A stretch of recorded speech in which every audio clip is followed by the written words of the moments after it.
find the highest power of a number in a factorial. Now in this video we are discussing the shortcut to solve this question, but I have made another video where we discuss the traditional method and the shortcut, which I'll link it up in the description below. Now let's say we have to find the number of 2's in 120 factorial. We'll have to first divide 120 by 2 and find the quotient. The quotient is 60. Now divide 60 by 2, find the quotient. Quotient is 30. Divide 30 by 2 again and find the quotient. The quotient is 15. Divide 15 by 2, find the quotient, which is 7.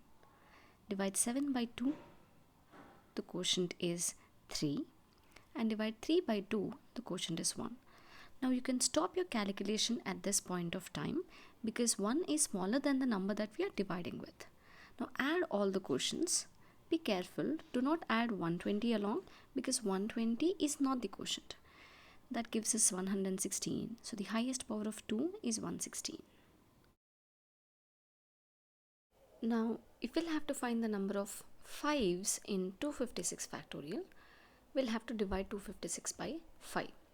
And like I said, always focus on the quotients.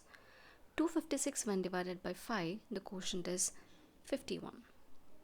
Now divide 51 by 5, focus on the quotient, which is 10. Divide 10 by 5 and the quotient is 2.